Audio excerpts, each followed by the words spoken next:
Bom, gente, como eu prometi, vamos lá então a alguns pedaços desse livro, na verdade. Eu vou fazer ele para vocês assim, de uma forma que te dê vontade de ler e saber exatamente todas as palavras que estão escritas aqui. Mas se você não tem todo esse tempo para ler nesse momento, de repente você pode gravar algumas coisas que ficaram gravadas no meu coração também. E a gente vai fazer hoje a parte da introdução, apenas. E a gente já toma uns tapas na cara, né? A parte da introdução se chama Embaixadores. E ele vai explicar o porquê. Mas o Paul Tripp começa explicando, na verdade, que muitas vezes nós, como pais, a gente perde o rumo. A gente se perde no meio das muitas atividades, das coisas que a gente quer fazer, tarefas domésticas, lição de casa, trabalho, todas as demandas da nossa vida. A gente se perde no meio de tudo isso e tem a grande responsabilidade da educação de filhos. Mas ele fala que se a nossa intenção não é apenas sobreviver, a gente precisa desse panorama global da missão dos pais cristãos. Então ele vai trazer para a gente esse panorama global ao longo do livro, fazendo tudo isso dentro das perspectivas do Evangelho de Jesus Cristo e dos princípios da Bíblia, ok? Ele fala aqui na página 10 os objetivos desse livro, eu vou ler para vocês. O objetivo desse livro é a reorientação, oferecer uma nova forma de refletir sobre o que tem diante de si como pai ou mãe e de reagir a todas essas coisas. O objetivo desse livro é lhe trazer perspectiva, motivação, força renovada e paz de espírito de que todos os pais e mães necessitam.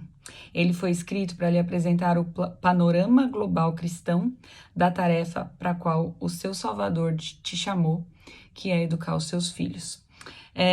Muitas vezes, ele continua aqui falando que a maior parte daquelas lições bem ensinadas e bem trabalhadas no coração da criança são nos momentos não planejados, na verdade, que elas acontecem.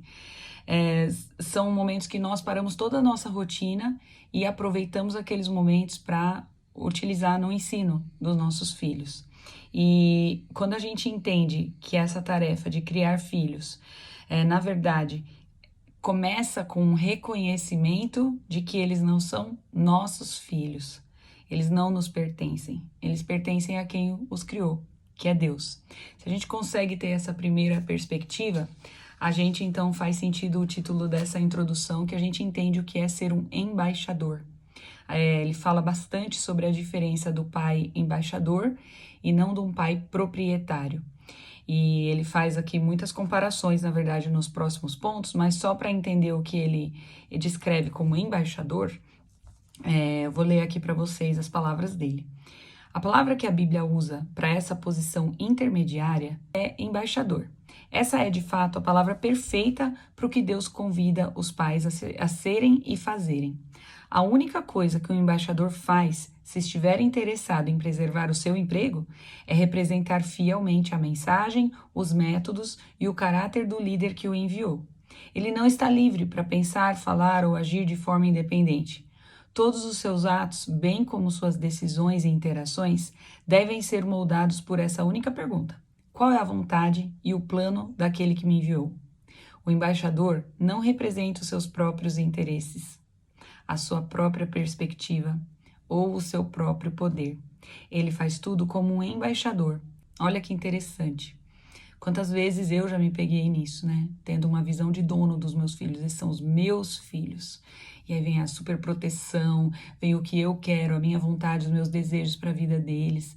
Mas é algo que eu preciso, todos nós precisamos aprender a colocar na nossa mente um novo padrão. Realmente é uma reorientação, né? A gente entender que nós somos embaixadores do nosso Deus, cuidando dessas pessoas que Ele deixou aos nossos cuidados. Então a gente precisa fazer os desejos dEle, a vontade dEle, os planos dEle para a vida dos nossos filhos, né?